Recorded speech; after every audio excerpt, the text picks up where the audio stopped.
let's go ahead and dive in. So I'm recording now. So we're going to be looking at forms today.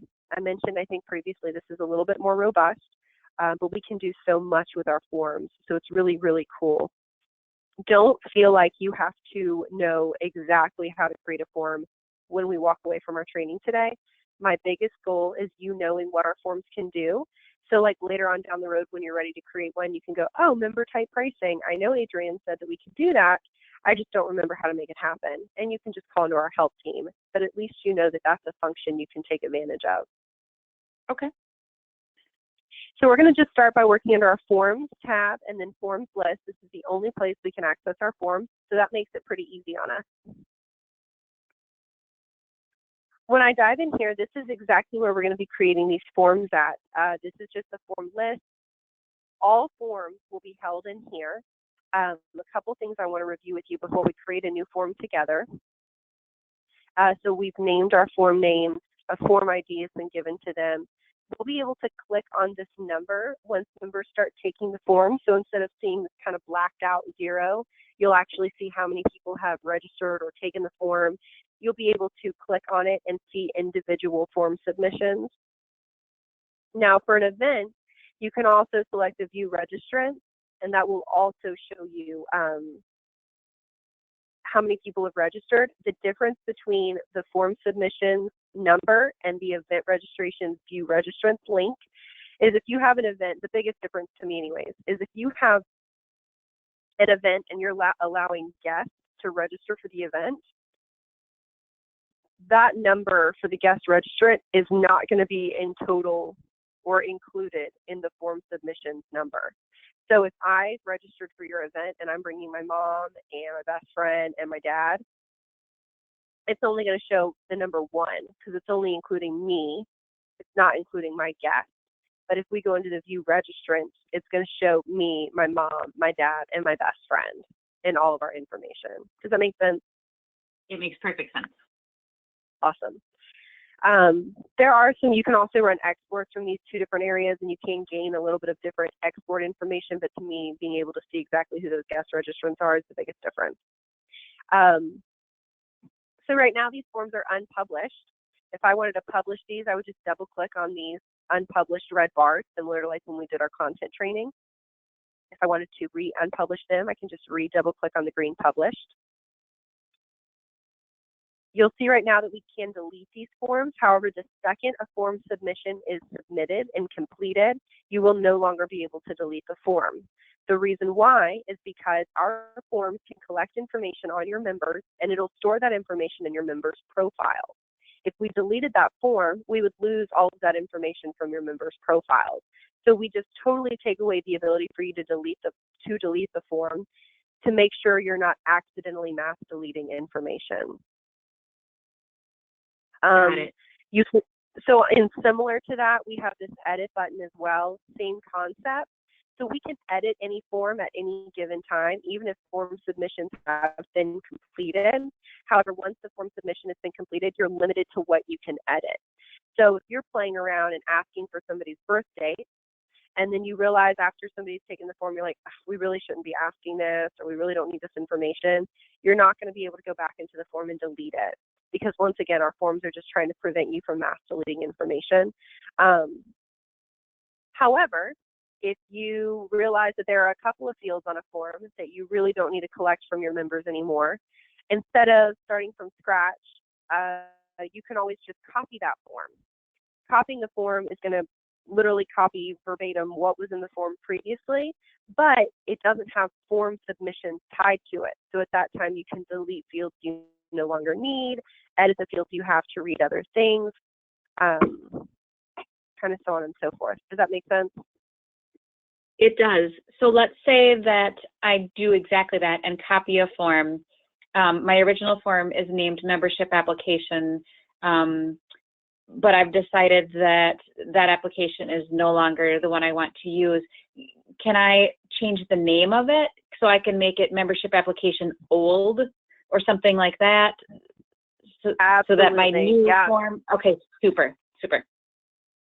Yeah, and what I would recommend is actually naming it, putting like some Z's or X's in front of it. And the reason why is all of these forms will be listed alphabetically. So if it's a form you know you'll never need again, it'll just drop all the way down to the bottom of the list. So as this list grows, you won't even see it on the page. Great tip. Thank you. Lastly, kind of here, we have take this form. This is one of my absolute favorite pieces. Despite how easy you can make these forms by putting them online, linking them in emails, so on and so forth, it doesn't matter how easy you can make it on your members. There will still be people who are going to email you and say, just register me for this. I don't have time, or I can't figure it out. Please just take care of it for me. Or maybe they're a close friend and they're used to you registering them, you know, whatever it may be. You can always just take the form for them, search their name in this is like kind of your full database. You can search their name. You can proceed as that selected profile. So if we're going to take it for Alan, we can proceed as Alan Johnson. If this person isn't a member, you can proceed as the new profile. So if you have an individual that maybe you were doing paper forms, or they just said they wanted to become a member, I would take the membership application on behalf of them for them. The reason why is because that's going to create their profile and create their invoice and send their invoice to them all in one suite, versus having to manually create the profile, manually create the invoice, manually send the invoice. So it's best to just always take the form on behalf of the individual, whether it's for event registration, membership application, whatever it may be, if they are not willing to take it themselves. Does that make sense? Makes perfect sense.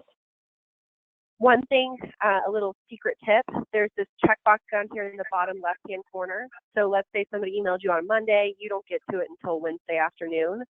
You can prevent confirmation emails from going out, so they don't necessarily have to know that it took you 2 or 3 days to register them. That's awesome. I love that. Little tip. Not that I would ever have that happen to me. Right? Never, ever, never. Yeah, never. One other thing is you can search your forms. So as this list grows, it may become cumbersome to sort through. You can search for exactly what form you're looking for, and that'll find that form for you. So you sent me, we've got an exhibitor reservation form, and I'm going to use that to show you how to create a new form. So obviously we don't have this exhibitor reservation form in here yet, so we would need to create a new form. To do that, we're going to use our big green button in the top left-hand corner, and it's going to give us a little pop-up window. We're going to put in the form name. We can put in a form description, but that's optional. Now, something to note is this is internal information. Your members will not see the form name that you put in here. They will not see the form description that you type in here. This is totally just to help you know what this form is used for, all that kind of good stuff. Okay. I'm going to type in exhibitor reservation. I'm not going to put in the form description. So then at the bottom, we're going to tell our system what type of form we're creating. Our forms have built-in sections. So a login section will always be included in your form. A summary section where your members can review what information they provided. A payment section, and then a confirmation section. All of those sections are built into every single form. The body of our form is actually going to determine what type of form we're creating. So using these checkboxes, if I told the system that we were using this form for membership, it's going to automatically bring in the membership section for us. And then we're just going to add our fields to the membership section. Okay. If we're using this for event registration, we're going to check this form will be used for event registration. That's going to tell the system to automatically bring in the event section for us. And then we're going to build out the questions we're asking in the event section. We can use this form for both. So if somebody has to be a member in order for them to come to an event, I would suggest using the membership section and the event registration section. That means they'll have to register for membership before they can register for the event. Okay. Lastly, If this form is for anything else, so if you're like, it doesn't really fit in that membership or event category, maybe it's donations, sponsorships, partnerships, then you'll check neither. At this time, I'm going to show you how we'll manually bring in a general section. That general section will, like I said, it'll be used for anything else if it's not used for membership or event registration. Will you hold 2 seconds for me? Yeah, absolutely. I apologize. I'll be right back.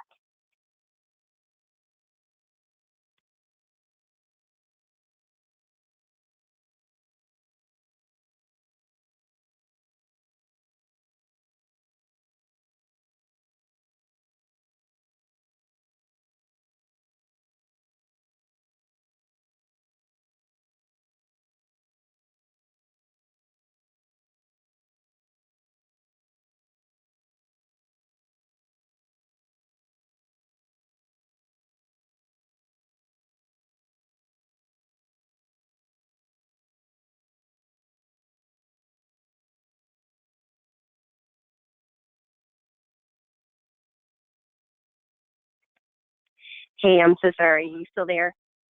I am. I apologize. I'm sleeping No every worries. night, and all of the shelves in my closet collapsed. And so I'm in an apartment, and so and so that's always a bad thing. So my maintenance guy was coming by he's going to rehang the shelves for me. Oh, how funny. It was so funny. Timing is everything. Do what? Timing is everything. Oh yeah, I know exactly. Well, and I feel bad, but I'm gonna have him come back because I need to clean it out a little bit more so he can actually get into it. But it was so funny. I shot straight up the other night, and because I heard it was so weird. It was like everything literally just collapsed all at once. So that's fun. But anyway, I bet it scared the heck out of you. Well, it's so fun. Yeah, it did. It really did. I woke up and I'm like, oh my gosh, what is that? And then I was kind of like, I'm too tired and I'll deal with it tomorrow. And I'll figure it out. So I laid down and went back to sleep. And then I woke up and I was like, that's what that noise was. I'm impressed that you could go right back to sleep. That's pretty awesome. I know. I'm like saying, I really should not be that unspooked by things. I should probably be a little bit more spooked out. Anyways, I apologize. So I'm going to keep steamrolling forward. So yeah, so we've got these different sections that we can use our forms for. So the exhibitor reservation, would that be like an event registration? I suppose essentially it is. They're registering. It'll be a completely different form from an event registration, but it'll be, somewhat similar in that it will be tied to an event. Okay. I'll make it an event registration, and then once we learn a little bit more about forms, you might be able to tell me a little bit more specifically if we'll need the items that come with the event registration. Once I hit save, it's actually going to bring us into the form builder. I don't want to build this form with you. I actually want to build out your membership application with you today. So I just clicked back, and now I'm back at the form list. So to show you what I did, I was in the exhibitor reservation form, and I used my arrow up here in the top right-hand corner to go back to the form list. At this point, if I want to make edits to the membership application, I'm just going to select edit, and that'll bring me into the form builder for the membership application. You'll notice right off the bat here, we've got 2 columns. The right-hand column is really just our rough draft. It's what the form is going to look like, but it's just not pretty yet. This form is comprised of the login section. Now, for every section, you'll notice that there is a properties button. I can click on the properties, and that's going to show me on the left-hand column what I can do to this section. Same thing for fields on the form. If I click on a field on the form, it's going to show me what customizations I can make to this particular field. So for the login section, the first thing I kind of wanted to point out is the different properties we have, or the different changes we could make. I also mentioned previously that the name that we created when we created this form is not what your members will see. So when I said that, even though we've got this big membership application in bold at the top, that's not what your members are going to see. They're actually going to see the name on the tab before each section. So when your member gets ready to take this form, they're going to see login as the section header as they're entering the form. If we wanted to change this name of the section, we can change the name here from login to maybe like login please. You'll see how that's changing on the tab now. So that's what your member would now see when getting ready to take this form. You'll also notice that we can turn off the login section, although I would like 10 times out of 10 recommend leaving it on.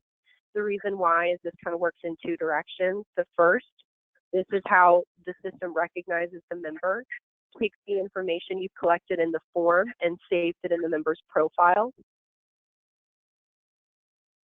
The reverse action of that is any form that is already completed in your member's profile, if they're logged in, the system will recognize them, and that information will auto-populate into the form.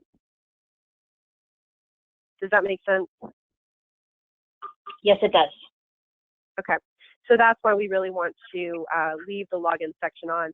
Now, if you were doing a survey or something where you didn't need to know who was taking the form, you could turn it off and it's just like an anonymous.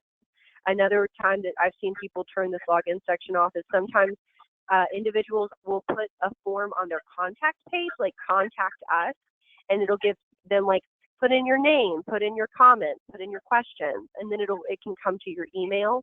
So in that case, you wouldn't need the login section either. So there are some kind of miscellaneous reasons why you wouldn't want to use it, but for the most part, you'll want to leave this on. So that's our login section. Now we're going to dive into the next section, which is the membership application section. So this is the body of the form. This is where we're actually going to add elements to our form to ask of our members. Same thing here. We can look at the properties for the membership section. If we didn't want this to just read membership, if we wanted it to read membership application, then we can just change that to read membership application on the tab. That's what your members will see when diving into this next login section. Your members, so you can turn this section off. Obviously, if this is for membership, you want to leave this on. You can require the membership section, meaning that this member has to take the membership section. They can't navigate away from it. You can display the application area for new users and prospects, which yes, of course, that's what we want to do. Although this membership application can also be used as a membership renewal form. That means that when your members are in there, that means that when the members are in their renewal period, so the renewal period is triggered by them receiving the first renewal notification with the invoice attached. That's going to trigger your member to be in their renewal period. During that time, they can come in here and take the membership application as a renewal application. Now, it's a heck of a lot easier for them to pay their dues through the notification they receive. There's like a link for the invoice that they can open up and just pay the dues there. But for some reason, you may have some miscellaneous members who get into the membership application and renew this way instead. If you don't want the members to have the ability to renew through the membership application at all, you can just untoggle this, and now it's not used for membership renewal. It can only be used for new members. Does that make sense? I think so, yes. Okay. So when looking at the membership application, we're going to come back and build this out in a bit, but this is that membership application section. I'm going to continue to scroll down, and we've got a summary section. Once again, I can select the properties. I can turn this summary section on, and I'll be able to include all of the fields that will be included in the on the form that we'll build out. So if I want to determine what my members are getting to review, then I can come right in here and I can select all, but maybe I don't want them to review their individual name for some reason. I can just uncheck it. So I get to customize exactly what that summary page looks like. For every form, you'll want to make sure the payment section is up to date. So we'll always want to select the payment processor. this is where those invoice templates come in hand. So we'll always want to select an invoice template. This toggle will either allow our members to pay later with an invoice or force them to pay at time of registration or completion of membership application. So what that means is that if we want to allow them to pay later with an invoice, we're going to toggle this on. They can complete the form submission. They're saying basically, bill me, I'll come back and pay it later. If they all have to pay at time of registration, then you'll leave this toggled off. That means that once they complete the form, they cannot submit it until they provide credit card information. Okay. Got it. That brings us to our last section of our form, the confirmation section. The second that your members submit the form, a confirmation page is going to pop up. That confirmation page can be as in-depth or as generic as you want it to be. So this field, if we select Edit Confirmation Page, you can edit the text. You can also use the Merge Data tool at the bottom. We talked about this in our content training. And you can choose profile data, meaning information you've already got in their profile, or you can choose form data, meaning information you've collected through the form. And list things like the invoice number, the submission balance, the submission date, maybe their member type. So it'll act as like a receipt page for them as well. Now with that being said, that brings me to my favorite component of forms. So if we select properties for the confirmation section, not only can we have a confirmation page, but we can also now set up a confirmation email. Once again, this will be emailed to your member and will act as a receipt. So if you use those merge data fields correctly, it can save you a lot of time in the long haul because you've got their invoice number right on this email. You've got, you know, their first name, their last name, their member type, whatever other fields that we're going to add to the form that you might want to populate on this kind of confirmation email. Now, not only is this awesome for your member, it's really actually more of a useful tool for you or for whoever will be keeping track of event registrations and membership applications. You'll notice up here at the top that you can BCC yourself or as many individuals on here as you want. That means that whoever you put in here are going to get copies of this receipt. So that's where seeing their name, their member type that they chose, you know, how much they owe you, if they paid, when the submission date was, all of that stuff. That's where that really will be useful for you to take a look at. Great. Any questions so far? I don't think so. I think we're good. Okay. So far we've talked about within the form the different sections. Sorry, I'm going to interrupt. Yep. I do have one question. Going back to that, the BCC on the confirmation email. So is that something I set up? Let's say I have a particular physician who he wants to get his emails directly, but he always wants his admin copied. So that would be for an individual member, not for all of our confirmations. What you were just talking about, that's for every single one of our confirmations, correct? Exactly, yeah. So what I was talking about there was really, it's kind of like more of an umbrella. If there's an individual who wants to receive a copy, there's not really a way to BCC an extra individual on the member side of things. So either he would have to forward the email to that individual, or you guys would have to basically forward it from your admin, you know, from your email to that admin. There's not really an easy way to audit that.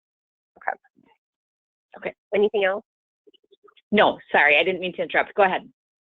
No, you're fine. Please interrupt any time because I know it's like for me, if I don't ask my question, I'll totally forget. So it totally does not bother me. Okay, so I want to kind of do a quick review of what we've looked at so far. So to access our forms, we used our Forms tab, went to Form List. This is where all of our forms are going to be housed. We can create a new form by selecting Create New Form. Once we've created that new form, it brings us into our form builder. We can also get to our form builder by selecting edit for the form that we want to make changes to. We've talked about how this right-hand column is really the rough draft of our form. So that's what the form is going to look like ultimately on the front end. It's just not pretty yet.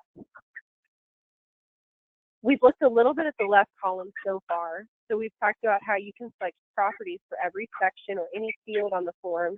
And that shows us this third tab, Element Properties.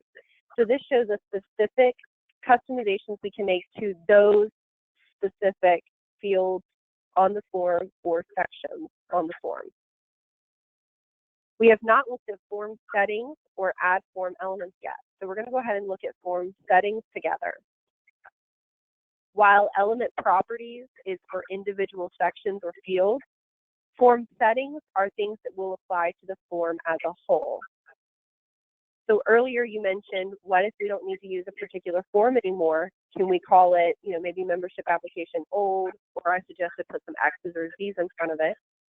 By going to the form settings tab, you can change that form name right here.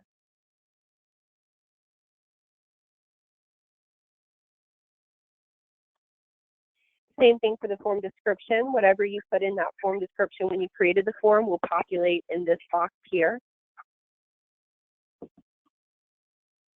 Our form alias, if you remember when we talked about an alias in regards to content, a form alias will be what comes after the / in the web address bar to create the full URL for this particular form. So if I wanted to send a link to somebody to take the membership application, we could literally send them miaot.memberclicks.net / membership-application. That would be the URL for the form. We can publish our form from here. Now we can enable an expiration date, keeping in mind that these things apply to the form as a whole, right? So if we created an expiration date, it would apply to everything within the form. For a membership application, we wouldn't need to do that. For an event registration, you probably, if there's like a cutoff date for people to no longer be able to take the form, you can enable an expiration date. Now you can also take it off of your website so people can't access it through your website. But if you send out an email and you included the link, people might be able to go back and find that email you sent and try to register late. And if there really is a hard cutoff date, when they click that link, it's going to tell them that the form has expired if an expiration date was in fact put in place.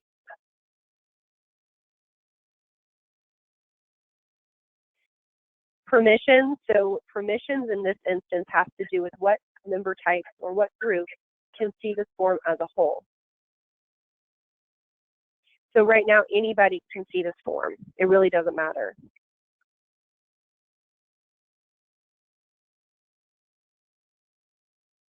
We have date-based pricing and discount codes. Date-based pricing and discount codes cannot be used on a membership application, but they can be used on any other type of form, meaning event registrations or any general form you might need to create. Basically, date-based pricing means that you're going to set up some early bird pricing or maybe late fee pricing. So what you'll end up doing, and we can set this up later on if we need to together, you'll probably want to set it up with either me or one of the help staff members the first time you use it. But basically what that means is any pricing on the form. So let's say somebody can attend a conference. The conference is $150 until September 1st. And in which case, if they start registering September 1st, now it goes up to $200. The system will automatically recognize the date, the price associated with the date, and will show them that pricing as of September 1st. And they will no longer be able to see the $150 pricing from before. Discount codes work similarly in the fact that if you have an event coming up, maybe you have sponsors that are coming. You don't want to make your sponsors pay, so you can create a discount code. I oftentimes just see the word sponsor in all caps or sponsor with some miscellaneous number behind it. You can give that code to your members, and at the end of checkout, they'll apply that code, and it'll bring either their price down to whatever the price that you set up would be, or just all the way free, however you set it up in the system.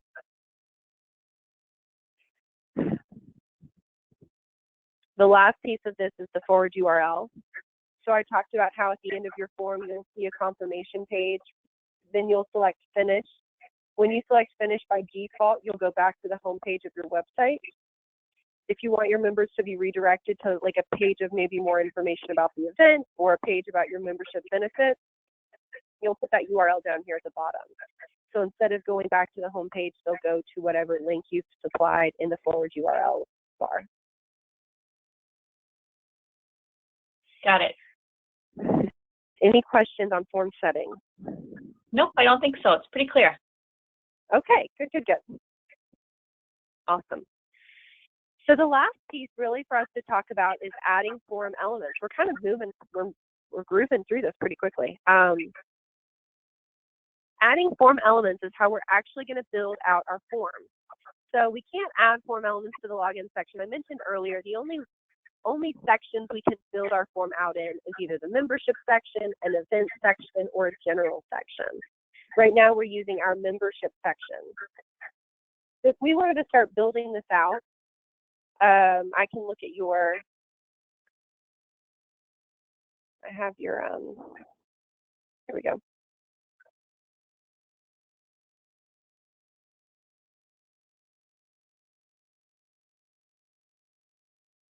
We can look at your membership application, and I see that you're asking for their name, and this is kind of member info. Okay, I'll come back and add that in a second. Member name, prefix, designations, and then date of birth. So in our event section, I'm sorry, in our membership application, individual name is already here,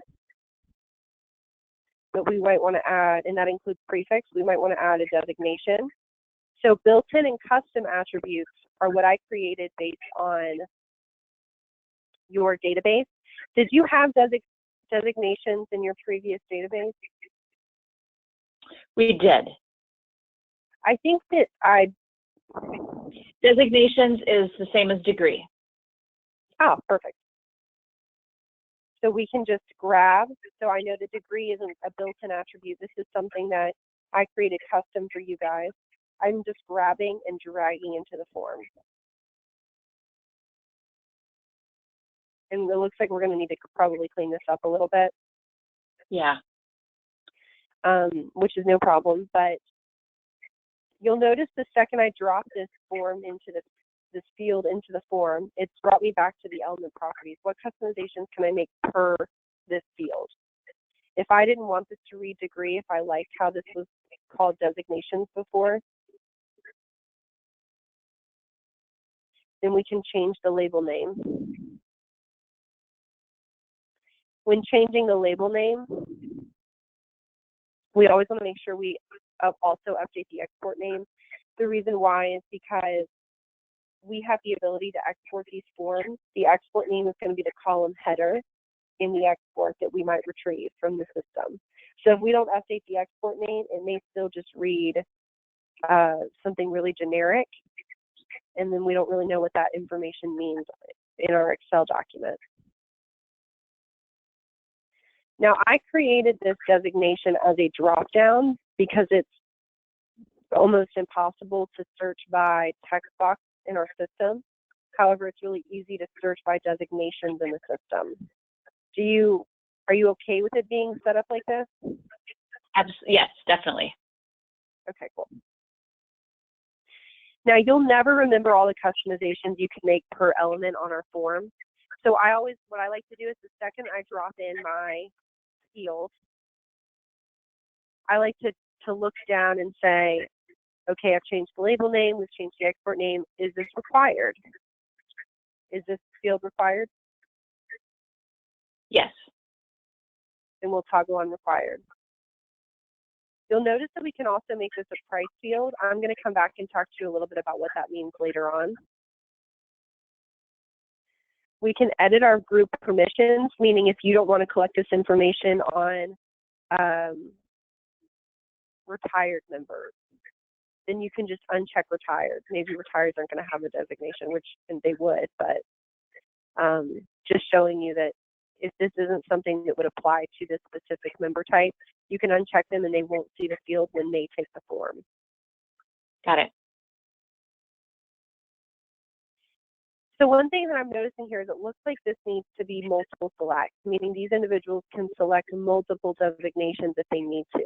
Is that right? Yeah, absolutely, yes. And I'd also like to add, I know you had mentioned before that open text boxes are not desirable, but I feel like there's no way I can list every possible designation. So I'd like them to be able to do a multiple select and then also have an other and, fill in what that other is.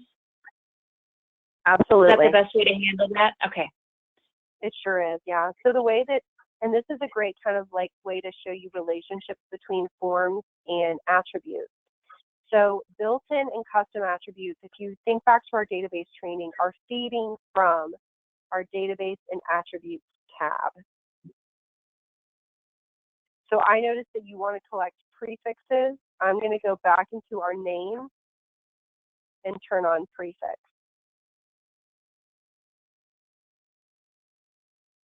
Then I'm going to come down in here for degree. And I'm going to make this a multiple select versus radio button. Now we can come back in here and clean this up a little bit later. But you also mentioned that you want to have a text box for them to maybe put like an other designation. I'm copying one of my previous attributes. I'm going to copy it. I'm going to edit this. And I'm going to call this designation other. Does that sound good to you? Or is there maybe something else you could call this? That's fine. Nope, that's perfect. So I'm going to save this. Now, if I go back into my forms, back into my form list, back into that membership application, now you'll notice prefix is available. This is multiple select checkboxes, meaning they can choose more than one option. And if I go back into my add form elements, back into my custom attributes, there's that designation other. Do you see the relationship between the attributes for built-in and custom and the forms, how they work together? I think so, yes. Okay. I also see that you're looking for date of birth, so I'm going to go back to add form elements. Did you include date of birth when you sent your database? I may not have. I probably didn't. I probably, when I edited I don't need it. Short answer is I don't need it. Perfect. We'll leave it off. So then we can start asking for some business information, organization, title, address. Once again, I know that some of this is a built-in attribute. So we've got organization. I'm just grabbing and dragging. Then you ask for, and then it brought me to my element properties. So if this is required, I can toggle on required. You ask for title, which is a custom attribute. Do you think title and specialty might be the same thing? No. Will you go back to our application and so I can see what context we've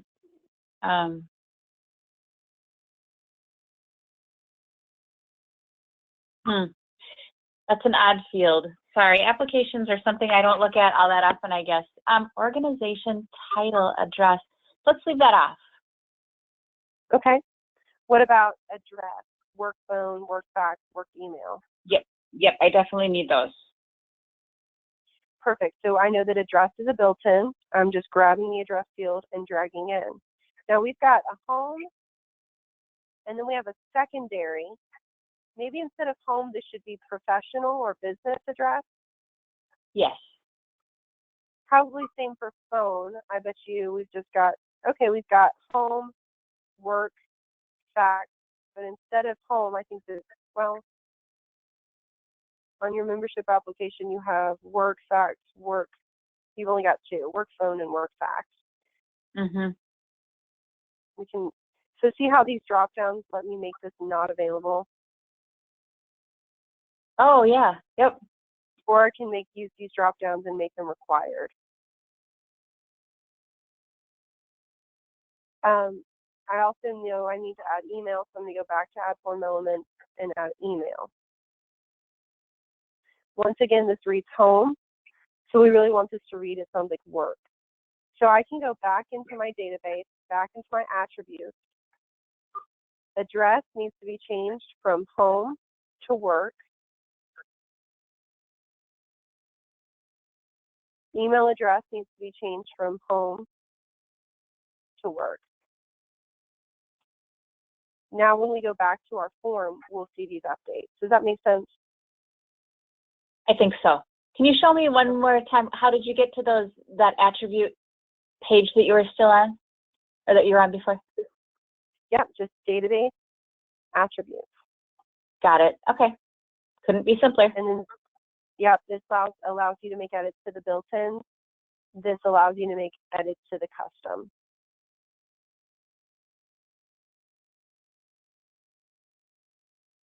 We go back to form list, and then those will reflect on our forms.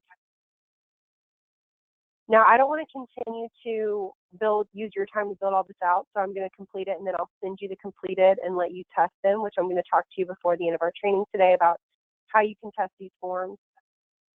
And so I'll continue to build this out, but there's a couple other things that I want to show you. Do you feel comfortable using built-in and custom attributes? Does it make sense what the difference between these two are and how we'll use them on the form? Yes. A tip for you, so built-in and custom attributes, using these will save the information from the form into their profile. Like I mentioned earlier, vice versa. If you already have the information in their profile, it'll extract that info and auto-populate it onto the form. Okay. A tip here is if you ever see this little guy's head, that means it's being saved in the profile. That helps me sometimes. Okay. Then you've got these two other kind of like random fields over here, little random options. Form field.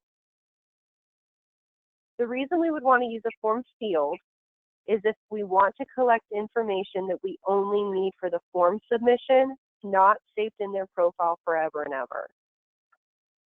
So some examples of that to help you kind of place it would be if you are asking, how would you like your name to appear on your name badge?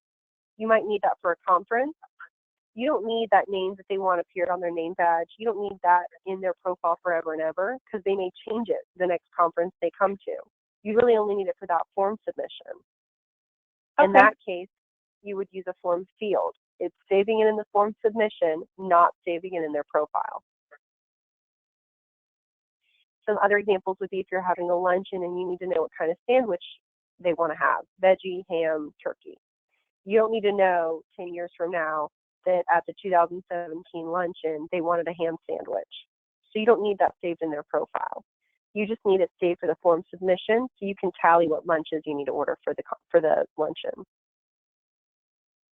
Another example is pricing.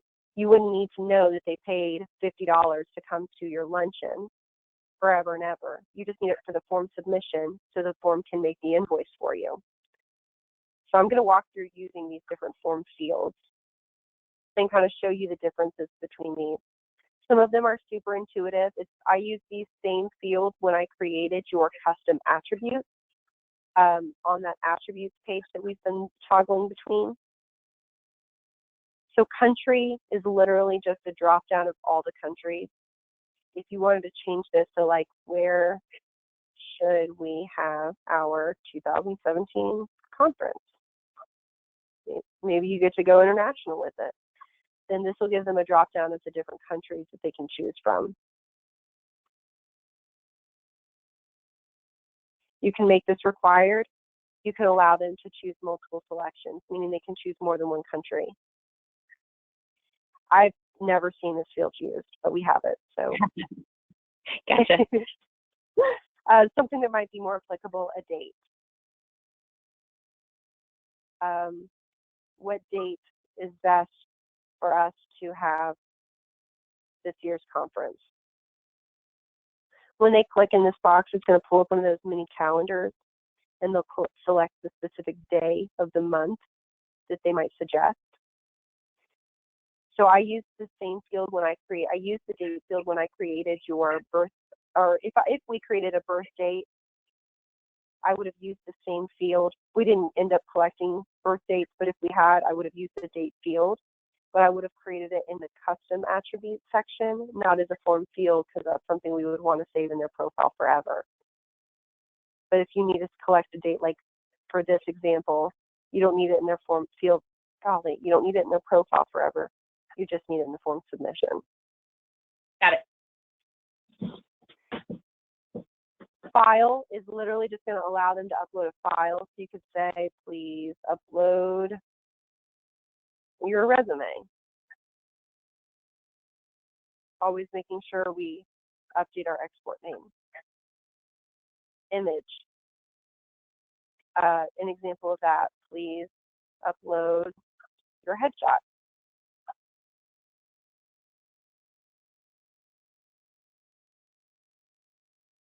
Now we're going to get a little fancy. These will be more applicable to you. A number field will allow you to collect an ID of some sort, right? It will also allow you to use it as a price field. So number is a form field that we can use to create an invoice for us in our system. So if I toggle on price field, you'll notice that this price field option is available for this form field. If I toggle this on, notice how it gives me like a ×1. An example we might use this for is how many tickets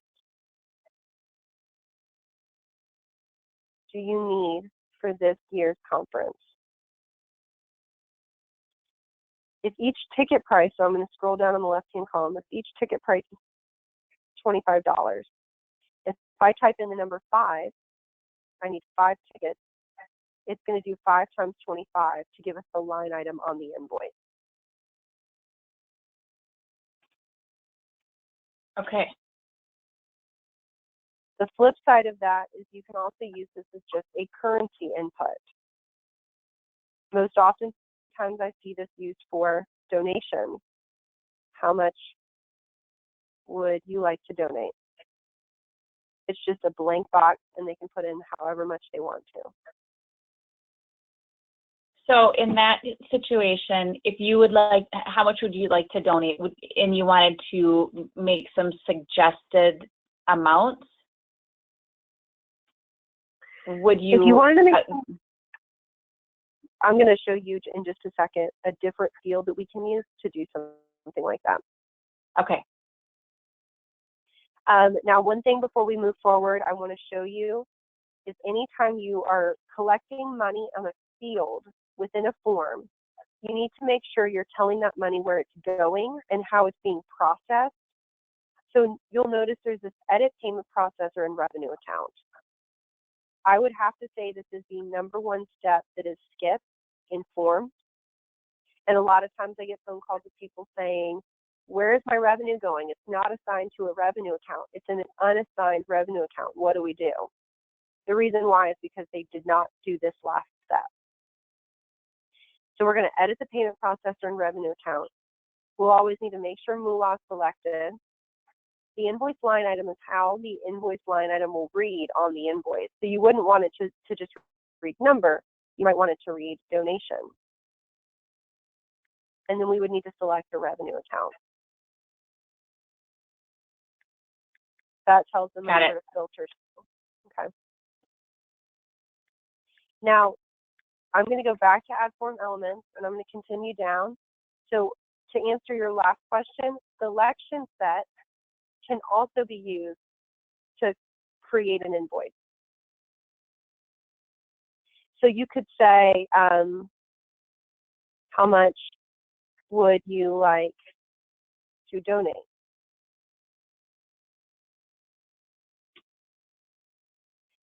We're going to make this a price field by toggling on price field, and then we're going to add selection option limits and base pricing. You could say $25, $50, $100, $1,000. And then you would have to put that, how much that would actually cost in here.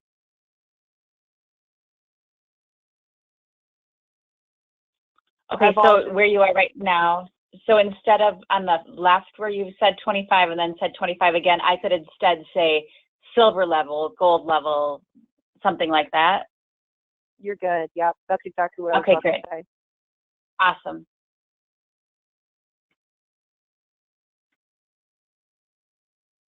Well, it wouldn't be bronze, but you follow me. Yeah, I get you. Not that it would work for this instance, but let's say that we were using this for sponsorship levels. Maybe you only had 5 silver sponsorship levels available. Maybe they were getting booths with this at a conference, and there were only 5 available booths for silver sponsors. Maybe only 10 available booths for gold. Maybe only 1 available booth for a platinum sponsor, and maybe only 2 available booths for a bronze.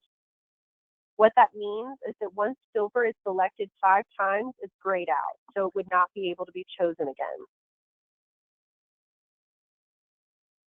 Got it.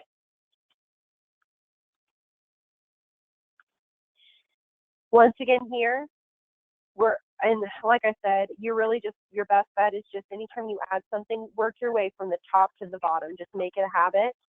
Because I think a lot of times what happens is you get in here and you see all these buttons and all these things and your eyes kind of glaze over and it's like, well, what's the next step?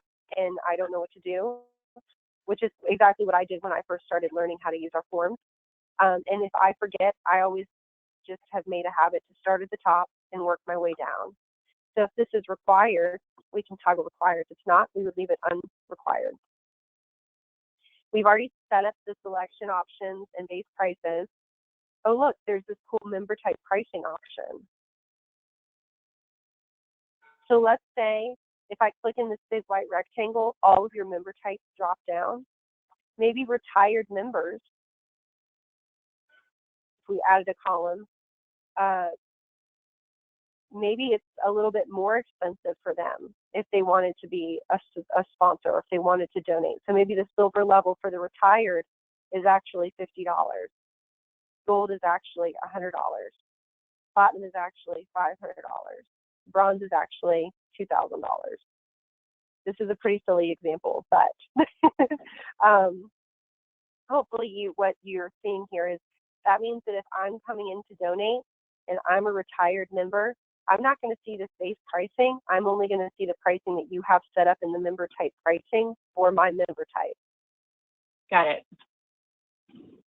So another big one here is prospect and public. You're probably going to do, I would imagine there might be a good bit of prospect and public. If they can come to an event, you're going to want to charge them more because they're not paying for the membership with you. This is how you could accomplish that. Okay. The last 2 things down here are just state and text. This is literally just a drop down of all the states. Text box is literally just an open text box. They can fill something in. So if you wanted to say title, you could just throw this in here, and now they'll just type in whatever their title is. A couple other items. So then we've gone through built-ins, we've gone through custom, we've gone over form fields. Now we're at presentation. Presentation items are just how it sounds. It's how this form presents itself. So if we totally screwed up making this form in the beginning and checked the wrong checkboxes, we can always use this event section and this general section to manually bring in an event section. Notice how it's showing me exactly where I can add it by turning green. Or I can manually bring in a general section. Same thing here, then we could build out the general section by adding our form elements, using those built-in custom or form fields, grabbing and dragging into the section.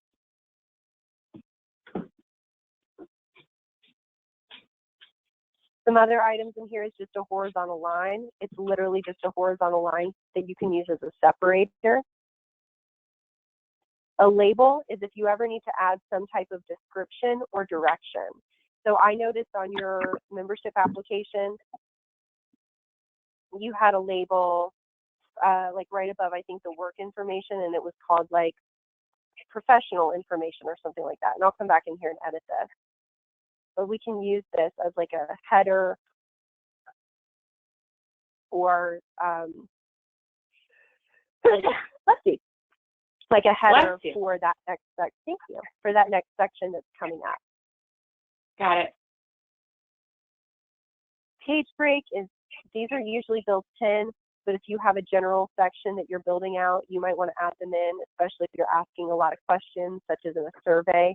Basically, you can ask like 10 questions, add in a manual page break, and then it'll make them hit next, and then bring them to the next page of maybe additional 10 questions. Okay. Does that make sense? Okay. It does. White space is literally just a little white space separator. So it's also just used as a separator. Okay. All right. One more thing I want to talk about is how you can test these forms. Now, I'm going to send you a link to all of your forms once they're complete, and I'm going to have them test you, or have you test them. Are you familiar? Hopefully they won't be testing you. Hopefully it won't be that bad. I don't know. Some days I wonder. Are you familiar with using an incognito window? Yes. So the easiest way to test these forms, when I send you the links, just copy the links and paste them into an incognito window. It's going to bring up the login section. Don't log in as yourself. Log in as if you were a new member, like part of the public, and you're just making up login credentials. It doesn't have to be a valid email address. I would recommend putting the word test somewhere so that we can search it before you launch and delete those test profiles. Got it. Yeah. The reason we have to use an incognito window is because if the system recognizes you as an admin, it's going to go, why the heck are you taking a membership application? You're an administrator. Or why the heck are you registering for this event? You're an administrator. So this will really allow you to see it just as your members see it. I'm going to include some additional instructions when I send that follow-up email with the form links. I probably will not get those forms completed until tomorrow. I'll shoot really hard for today, but it might be end of day tomorrow. But I'll definitely send you. I'm done early today and I'm off tomorrow. So if that helps you prioritize it, I'll just keep that in mind. Awesome, wonderful. I do need to jump to my next call, but I want to take a second to answer any questions you might have and potentially go ahead and set up that last training. Do you want to go ahead?